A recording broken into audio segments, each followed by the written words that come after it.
Hello, ladies and gentlemen. This is The Tactical Approach. My name is Greg, and joining me are my co-hosts, Wes. How's it going, everybody? And Kurt. Hello, Song of Ice and Fire community. And today we are discussing the Invitational, which is a big wargaming tournament over in Europe, and joining us for that is our special guest, Carlo, the creator of the website asoiafstats.com, which is a bit of a mouthful, no matter how you slice it. But, we're dealing with a brand, we kind of acronym however we have to. It's a website that provides a bunch of fascinating statistics about the game, so if you love the Monty Hall problem, you're in for a treat today. But anyway, let's get right into it. Carlo! Who is Carlo? Hi guys, thanks for having me on. I guess big question. Who am I to... Yeah, have you ever thought about your place in the universe? Who are you really? Who am I? Well, I guess the easiest frame of reference is who am I to A Song of Ice and Fire? I've been playing since the Kickstarter first came out and got quite involved in playing Song at the local group. And I really felt that it had a lot of legs as kind of like an event, competitive tournament game in the way that a lot of other tabletop games don't. And so I just steadily started to go to local events, national events, and became ever more increasingly involved in the game, which led to me building a website, which kind of started to track and create everybody's games and collate that information into something valuable. And eventually that became A Song of Ice and Fire Stats. This site's been around for over 5 years now. And in that time, I've done anything and everything. I've played across many continents, been to a lot of big events, and even been on practically every podcast going. So I'm really glad to be able to be here for the first episode of this. And hopefully there'll be many more to come in the future, I'm sure. Well, welcome to another, yet again, the social media circuit can be a lot of fun. For those who are not familiar with Stats, it's a website that composites a bunch of information about the Song of Ice and Fire tabletop game. It tracks players, models, and armies. It'll tell you how much the models are used, how likely they are to win a game, and how likely you are to win a game. They also have tools to run tournaments to help organize players to make sure that the correct people are being paired up throughout the tournament. It's also got an army builder. You can challenge your friends across it. It really can't be understated what a huge piece of community infrastructure this website is. But since creating this website, you've also gone on to create an international tournament called the Invitational. And for the fact that Song of Ice and Fire isn't as well known as, say, like 40K or something like that, this is still quite a big event. This year, the Invitational is going to be a over 100 player tournament. This year, it's become something really standalone and big. But actually, a few years ago when I first launched back in 2022, it was only the Friday starter event linked to the much bigger UK Nationals or London Grand Tournament, which, for those who may or may not be familiar, the London Grand Tournament vies every year with the Las Vegas Open to try and be the single biggest tabletop wargaming event in the world that year. They keep stealing the title off of each other. Okay, so originally you were kind of like one of the smaller subsidiaries or an applicant to the larger convention, but now you've gotten too big for the big boys, even. Yeah, The A Song of Ice and Fire always had a really great uptake at the LGT. The LGT is roughly about 1,000 players. Of course, 600-700 of those are Warhammer 40,000 players. Yeah, of course. It's always Warhammer 40,000. Of course, it's always Games Workshop. Yeah. It's always used to. But of course, there's a lot of systems going on. Warhammer 40,000, Age of Sigmar, and a whole raft of all the other tabletop games that compete for the various, basically tabletop space. And what was really pleasing was that we managed to, over the period of a few years, coming out of COVID in Europe, of course, there was basically no events run in 2020 at all. So coming out of that, there was a lot of room for new games to really take the event scene and grow a strong following. And in the UK, we really managed to get A Song of Ice and Fire there at the forefront. And when it ran in 2023, it was the third largest system at the tournament. It managed to outperform tons of other Games Workshop games, and it managed to outperform every other secondary system that was non-Games Workshop. That is really good for this system.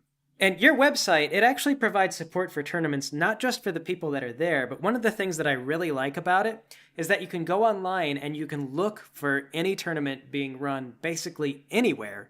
And you get big tournaments, you get little tournaments, you get tournaments in Germany and all over the world. And so you can look at those, and if you're a player and you want to say to yourself, like, well, what's doing well right now? What should I run in my army if I want to win games like the really good players? You can see what people are showing up with. And that is so cool, I think, because I can't think of any other game, not even something as big as 40K, that has such a centralized and easy to look up system where you can just see what other players are doing. I haven't seen it for any of the other games I've ever dabbled in. I know some of those other systems use other tournament software, like Best Coast Pairings is one that they use for Warhammer, but I'm not familiar with how the inner workings. Even so, it's just not quite as much system aggregation as this. And I know that I play Lannisters, so I'll just go in sometimes and you just click the Lannisters and it'll show you all the games. It'll say this is what people are doing, and you can see if they won or lost. It's so cool. There are a lot of really useful features on stats. There's an army builder. There's the tournament software for your local tournament organizers, which is invaluable. Wes and I run we run the Kansas City scene. We use that every tournament. Oh, sure. The rules for pairing people during a tournament are a huge pain without these automated systems. Indeed. And you can, like you said, you can go see how other tournaments have gone. I think my favorite part of the website might be looking at other tournaments and the statistics webpage and seeing the breakdown of what was played at that tournament, how many people played which faction, being able to see where the players placed and what lists they were using. And stealing the successful lists. And stealing their ideas, yes. You can. Borrowing. I think we like to use the term borrowing. Right, yes. Borrowing. Learning from others. But anyway, so the Invitational, it is, as the name implied, something that you get invited to. Those invitations are now closed, but what is the process for getting invited to it? Is there like a college hazing ritual, or what was your rubric, Carlo? Yeah, so I mean, the history of the Invitational, as I say, is it originally spawned out of the UK Nationals at London Grand Tournament that we were running. So the London Grand Tournament was sitting at about 100 players, but there was this space on the Friday to run a side event. And so what I started doing was taking the usual entrance into this big event. Of course, the London Grand Tournament and the event that we ran there for a few years was, I think it still ranks as 2 of the 5 biggest open entry tournaments that the game's ever run. But I thought there was a wonderful opportunity to take what were the most high-profile players and give them the opportunity to meet in different formats where they could play for this other title. And so that's how the Invitational first came around. First time I ran it, it had 16 players. The next year I decided that there was a huge amount of pressure on those players to play 4 rounds on a Friday and then play 4 rounds on a Saturday and 3 rounds on a Sunday to make, the Invitational, this 16-player event, and then play the full 7-round main event straight away afterwards. You will play this tabletop game and like it! Exactly. 11, I mean, I've never played 11 rounds. And that's almost an entire 24-hour of games in 3 days. Exactly. I think the closest I came was when I traveled to Gen Con for US Nationals. That was a relatively brutal schedule, and I kind of came back with this idea that, okay, that's too much. You need to relax even though 10 may not be a huge amount less, there's a big difference between playing 3 games in a day and playing 4 games in a day. So kind of got even more exclusive, narrowed itself down into an 8-player event the year after. But still, it was this side event. It was the side portion to a big open tournament at the LGT. And I thought that the only real place that it can go from there is that it needs to break away and become its own 2-day tournament. Of course, as soon as it's a 2-day tournament, we open up the possibility of running 6 or 7 rounds. We can go up to 128 players. We're not really limited by, the stress that we can put players under. this is the main event. This is what everybody's there for. You're no longer limited by this external pressure and stress. Now you are creating all the stress from the whole cloth. Yeah, exactly. Now I can put you under clock conditions. I can put you under anything I feel like. We're here to determine who can cut it. Whereas obviously I was always really aware that I couldn't kind of push too hard when it was just the side event, and everybody was still had in their mind that what they wanted to do was win the main event over the next 2 days. I didn't want to put players under too much due stress. So here we are. It's split away to become its own event. I'm really, really pleased. The venue is capped at 100 players.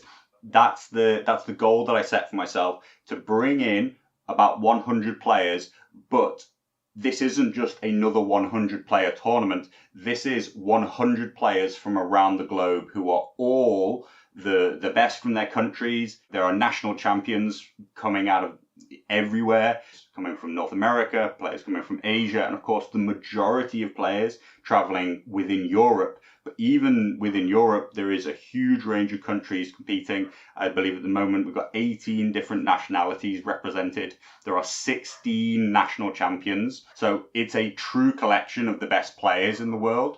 It's by far the best collection of players that I've ever met across the table, across a single weekend. I will say one thing that's fascinating about Ice and Fire is that you really can say I'm collecting the most skilled players based on their past performance. With some games, like for example Warhammer 40,000, I'm not sure if that would be true.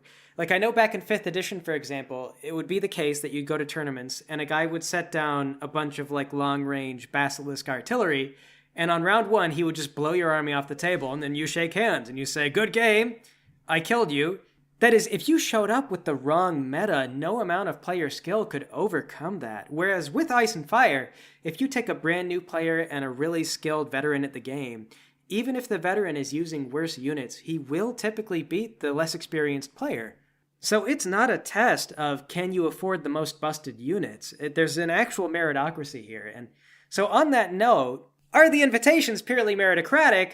Or if I got like a bag of chips and I ate these chips until I threw up and that made you laugh, would you give me an invitation? Not specifically. I'm aware that it's such a big ask, particularly for those traveling from North America. It's a huge trip that has taken planning for such a long time, and it's such a large request from a lot of these players. So the only offering that I was able to make was a lot of players have been able to bring a traveling companion. Almost a third of the entrants are like a +1. Okay, great. So what I'm hearing is, if I can find somebody else who's invited and I eat enough chips and I throw up and that makes them laugh, I'm invited. Absolutely.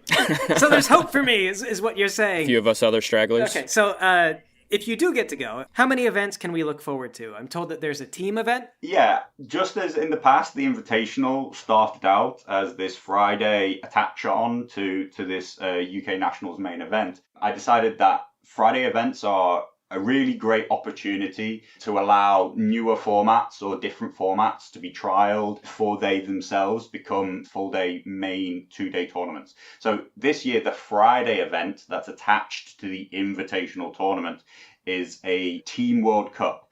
Over 75% of all the entrants are international. It's such an unprecedented collection of these players that I felt it would be a total missed opportunity to not run a Team World Cup and have these players represent their nationality, because that is something that we've never managed to achieve in A Song of Ice and Fire before, other than online. So these teams then, they're pre-organized, they already know they're going to be working together, they're not going to show up and be told like, oh yeah, you go with the other Americans or the other Germans or whatever. Teams have already been pre-collected from the entrance into the main event. So there is, for example, a Team USA, which is run by Kurt. That's me. I think they currently have 4, 5 US players who will be competing.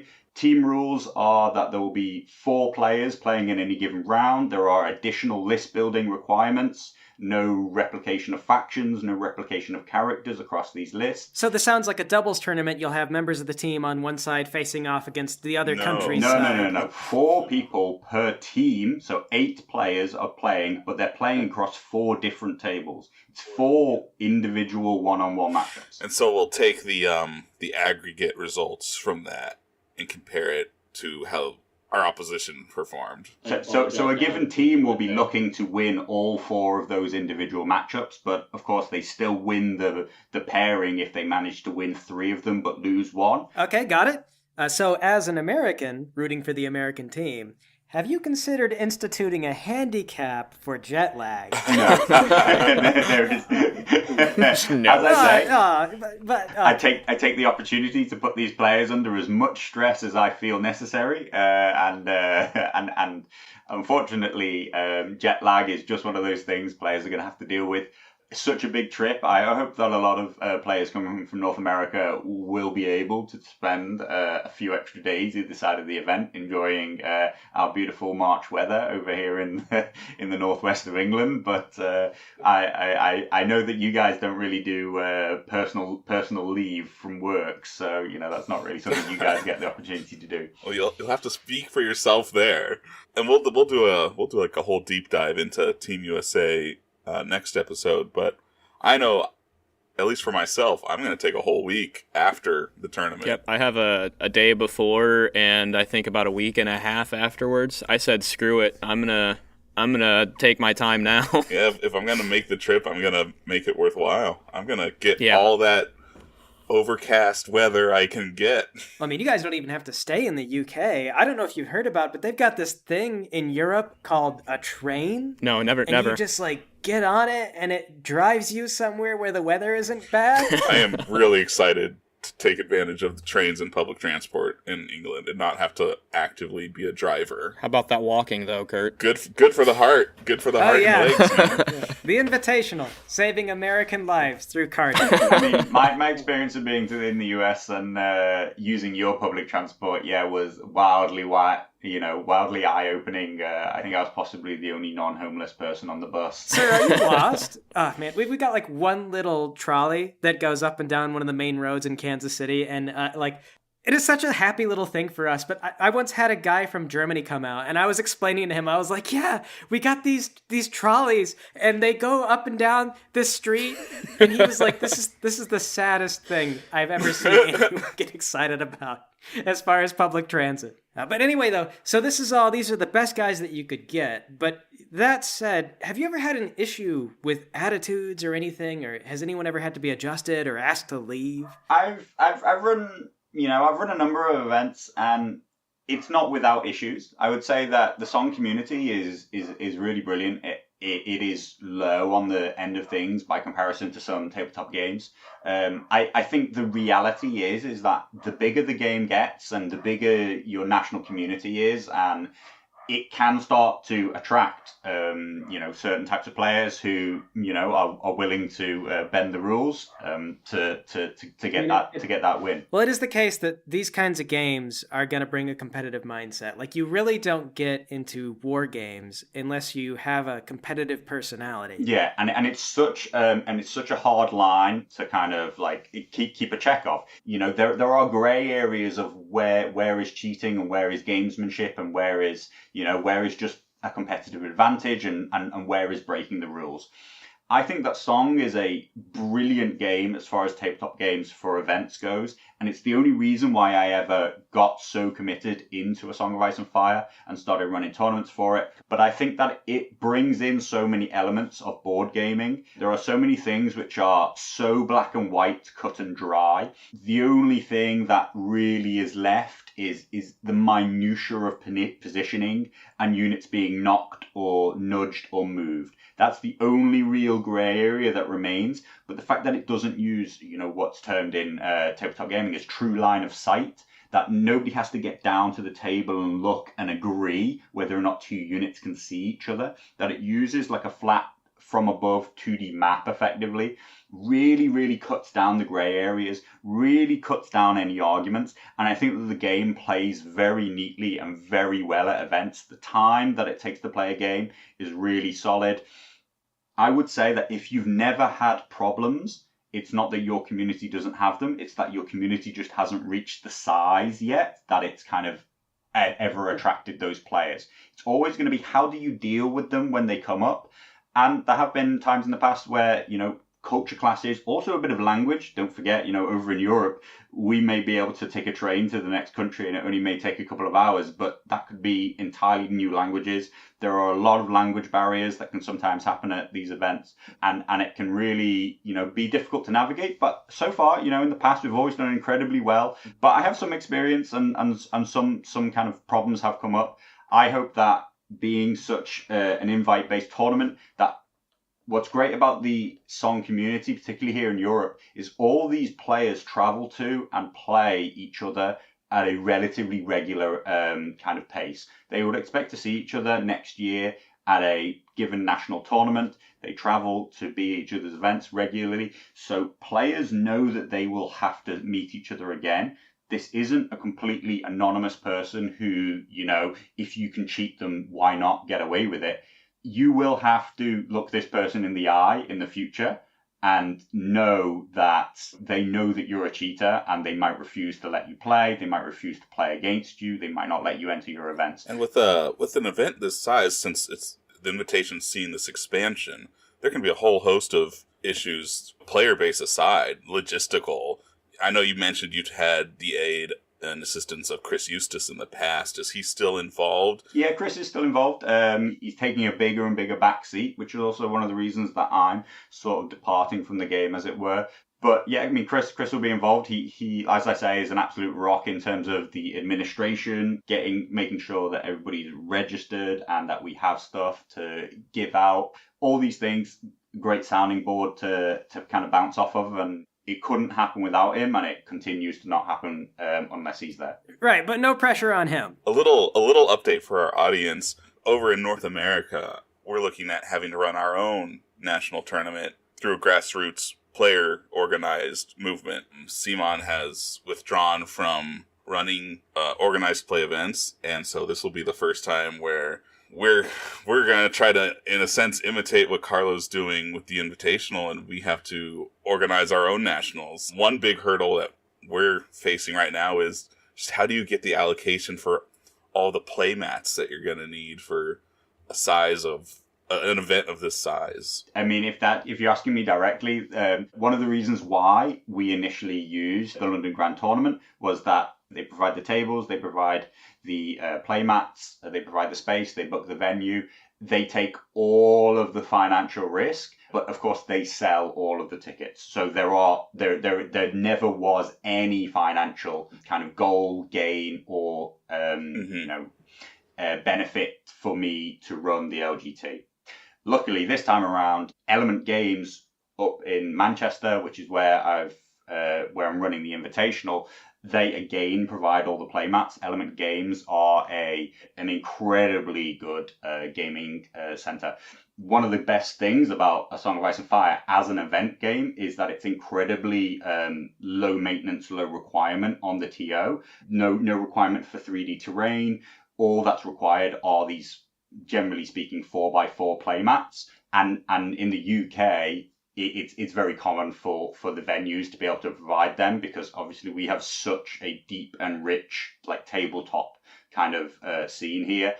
It's mostly not A Song of Ice and Fire, it's mostly Games Workshop based, but every store here will be able to fight those for you. So you don't take a risk on the venue, which is good, but you guys do provide prizes. So how do you get the prizes? How do you decide what the prizes are going to be? Yeah, so the tournament does have some support from Asmodee UK. They are providing some, physical product, which is brilliant. Unfortunately, we have a real difficulty in the UK. We are the only place in the entire world, it seems, that CMON will not support. So there is no access to any kind of, exclusives. All of these promos, which is what a dedicated event-going player would really love to have, really unique prizes. It's been a real struggle in the UK that I don't understand. There's all sorts of politics going on about why they won't support the UK singularly. Well, CMON's parent company, they're based on the Shanghai Stock Exchange, so you don't think that they're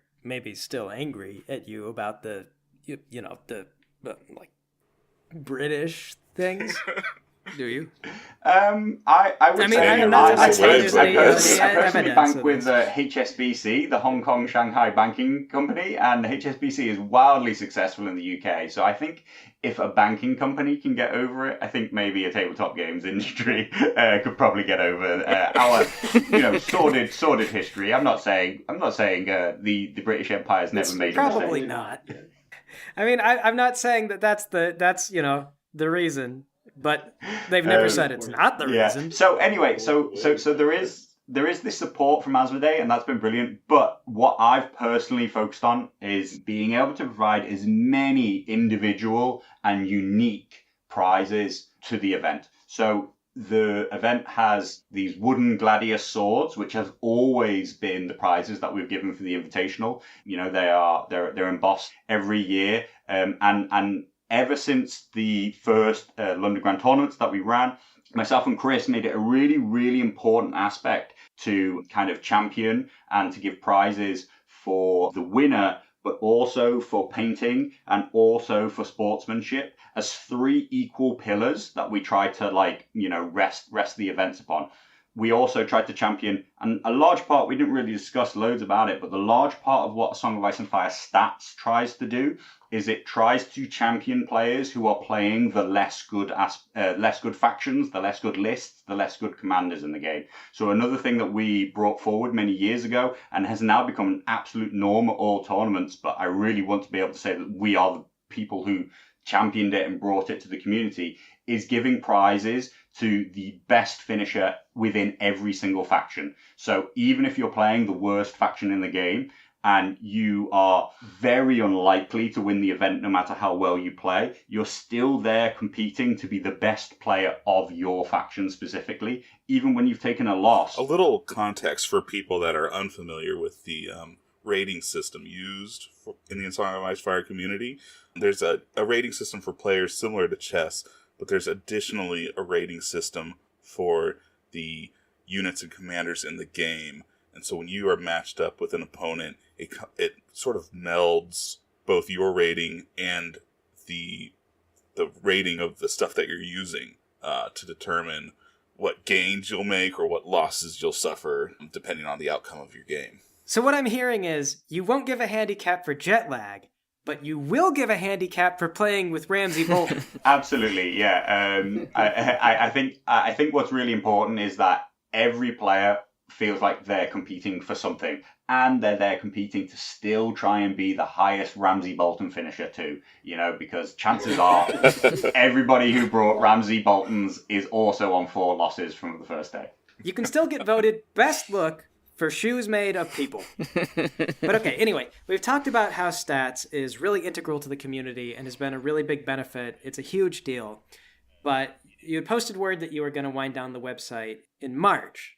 Is that still happening? Are you still winding down the website? There will be an announcement relatively soon, possibly already, might have already come out, depending on, exactly when this goes live.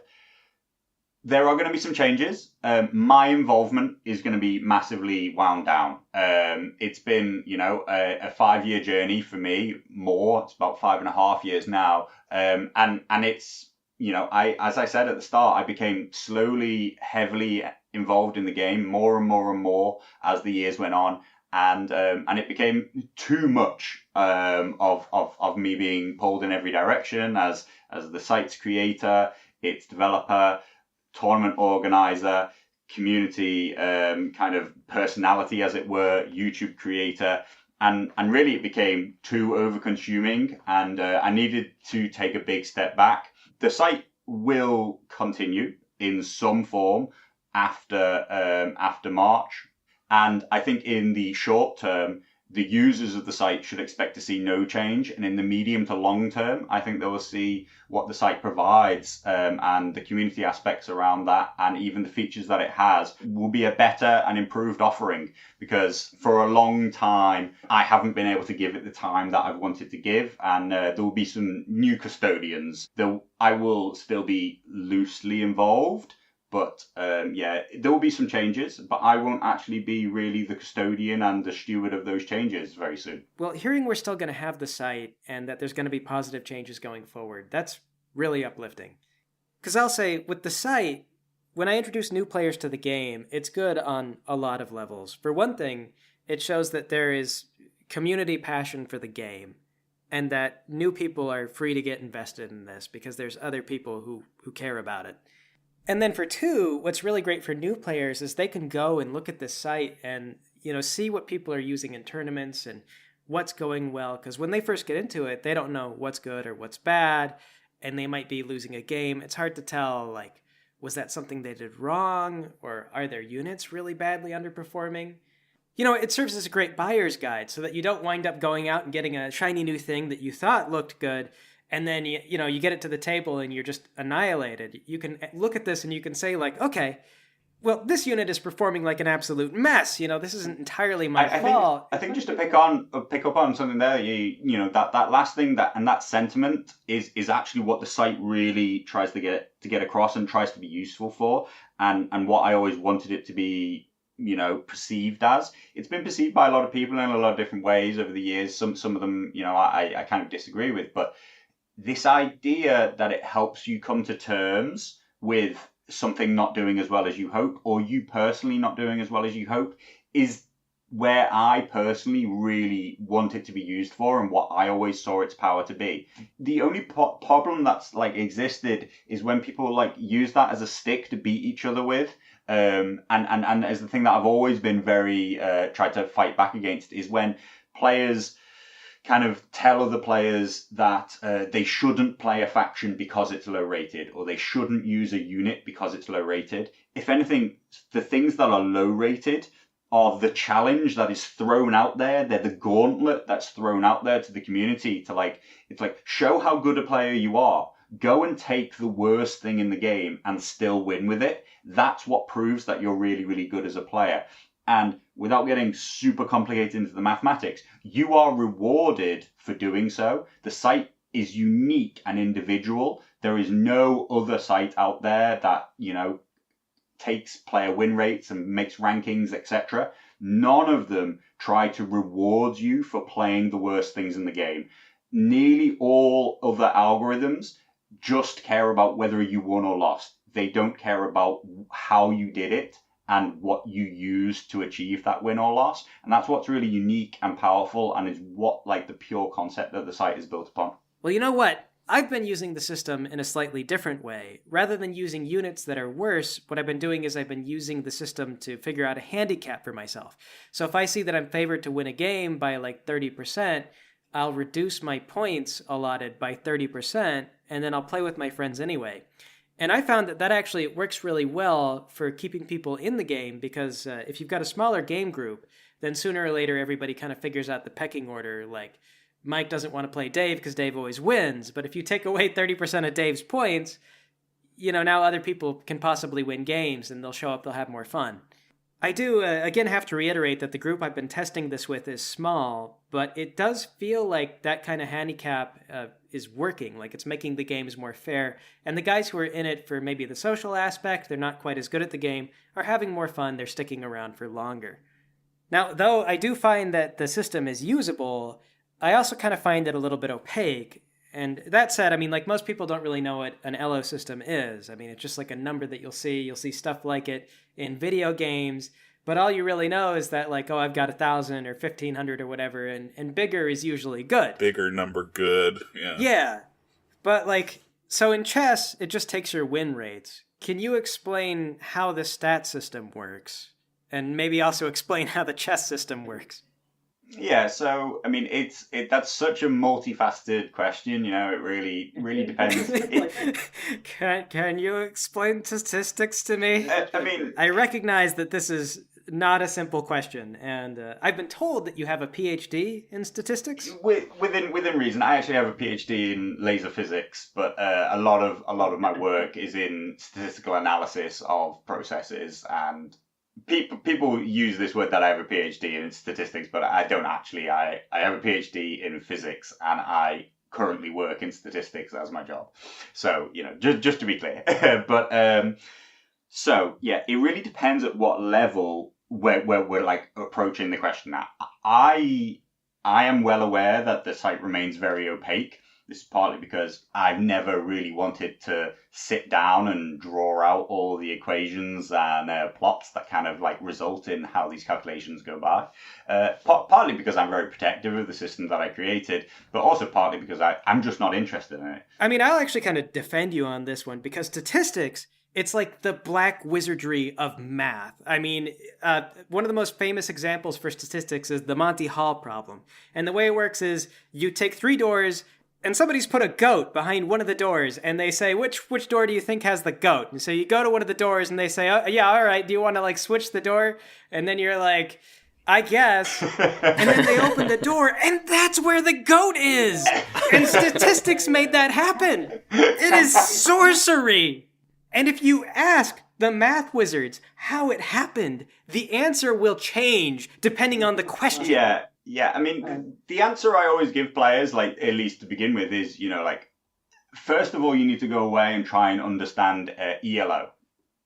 Of course, ELO is a chess ranking algorithm for players, which is very, very widely known, widely used throughout many, many different gaming systems. People still to this day call things ELO. I call the system an ELO system, but it's actually the system that Song of Ice and Fire Stats uses is definitely not ELO. It has a basis in ELO, but it's taken many, many steps away from it, so it's definitely not an ELO system.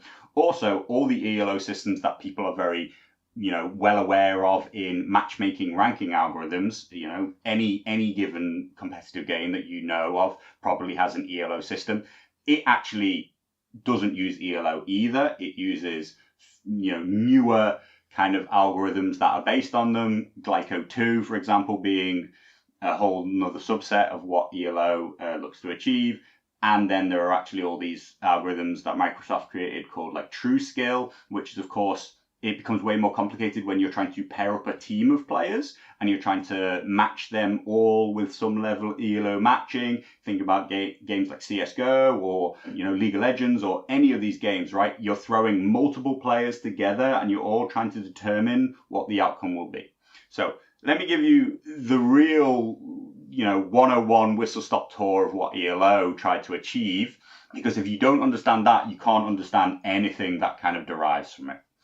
ELO looked to say, assuming this game of chess, which is completely 100% deterministic, there is no randomness in it.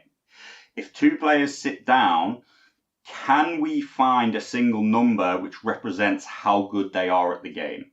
And the way we will calculate that is we will look at what we currently think their kind of skill is, which is a number which traditionally begins at 1,000, or a lot of people also begin its starting point at 1,500. And we will say that on any given day, you may perform better or you may perform worse. So already we kind of like add this fuzzy factor of the fact that like you might have got, it may be 9 a.m. and you're not a morning person, or, you might be on a hot streak right now and feeling really confident. And even though there is no random chance in this game of chess, you might play better or worse on this given day. And we do that for both players and we map them over each other and we say, depending on how well they're playing today, if this skill actually is kind of like how good they are on average, what is the chances that they win the game? And we can predict player 1 will win 70% of the time and player 2 will win 30% of the time, just based on who got out of bed that day on the right side of the bed, who was really on it, who was hungry and tired, and who was like really focused.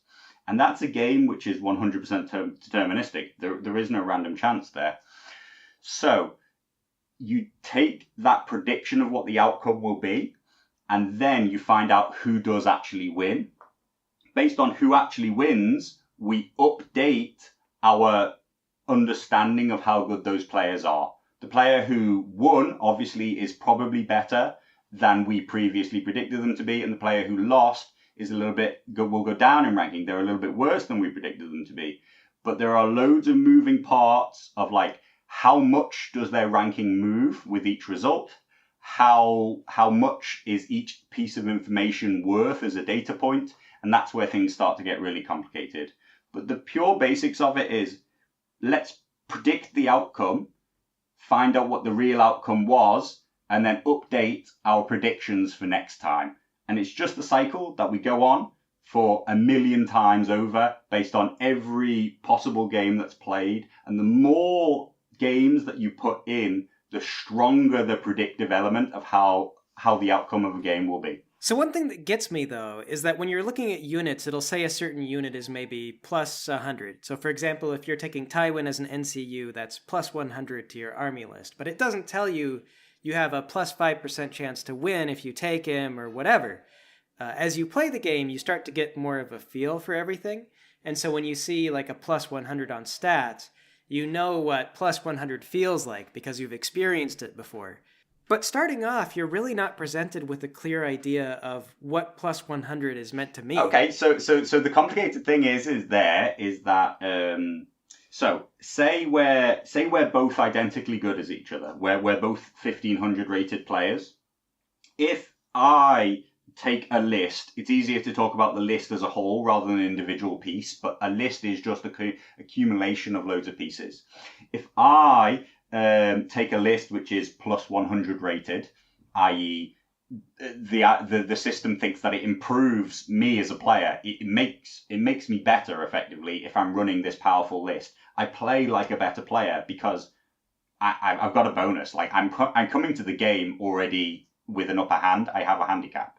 So I'm here with my plus 100 list, and you're playing a flat 0 list. So now I'm basically a 1,600 rated player and you're a 1,500 rated player. Before we even start to decide who's playing better or worse that day, we start to, map what our kind of like general spread of how good we play on any given day is. Okay, so when it says that Tywin is plus 100, that is adding 100 points to your personal score. Yeah, exactly. So it's you plus all of those values that create your list. And of course, having a high value is a bad thing because it means that you're expected to win.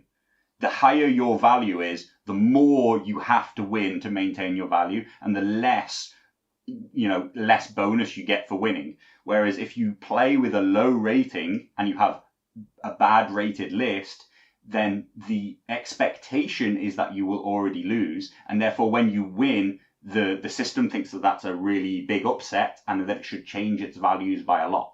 But that's getting into slight more complication. You're moving away from the question. The 100 plus rating, if we were identically rated at 1,500, that plus 100, I mean, off the top of my head, I'd have to plug it in. That there is actually a match predictor which you can do this with on the site. But that plus 100 might move us from having a 50-50 chance of winning to me being, say, 60-40. Okay, so you could say plus 100 is 10%. But that's only 10% if we're both the same rated. If I was a 2,000 rated player and you were a 1,500 rated player, and then I took a plus 100 list and I moved from 2,000 to 2,100, my win chance already was, I don't know, say 80% of the games I should win, you should win 20 of them, and I add another 100, I'm only going to move up to 82% chance to win. So at that point, plus 100 only represents 2% more chance to win, not 10% more chance to win. So that's why it's not given as a percentage, it's not given as a fixed value, because when we're really close together and we're equally skilled, every point we can grab improves our chances by a lot. But if we're totally different skilled players, if we're nowhere near in the same ballpark, we all know that the reality is no matter what list you use and what list I use, the game is probably a foregone conclusion because this is an incredibly skill-based game. The list matters a huge amount when we're both very equally skilled, but list is not important at all if we're on totally different planes of skill. All right, that's interesting. And it does kind of explain maybe why the handicap system where you shave off some of your own points works a little bit. You may be giving up an entire unit, but you still know how to use the ones you have a lot better. But from what it sounds like, if you really want to climb the ELO ladder, if you're concerned about that, then the best thing that you could do is find someone who's around your skill level, play as the Boltons, and then win anyway. That's a really good rule of thumb. I would say if you want to rise as a player, you should always try to play play against players who are slightly higher rated than you. That's where the most reward for winning in terms of your ranking itself will be. Also, you should be pushing yourself to play against players who are, according to the statistics, according to the site, they are better players than you.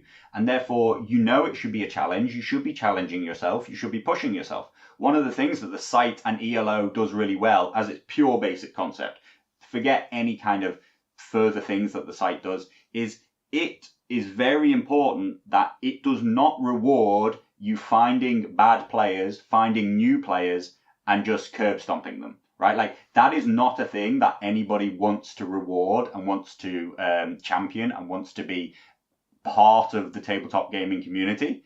And that's what ELO is at its basis. So any system which doesn't use ELO as like some kind of foundation for it and just uses pure win percentage is I think a really, really crude and system that should not be used and should not be championed, because that system says go out and find 100 beginners and crush them all so that you can tell everybody that you have a 100% win rate against all these players.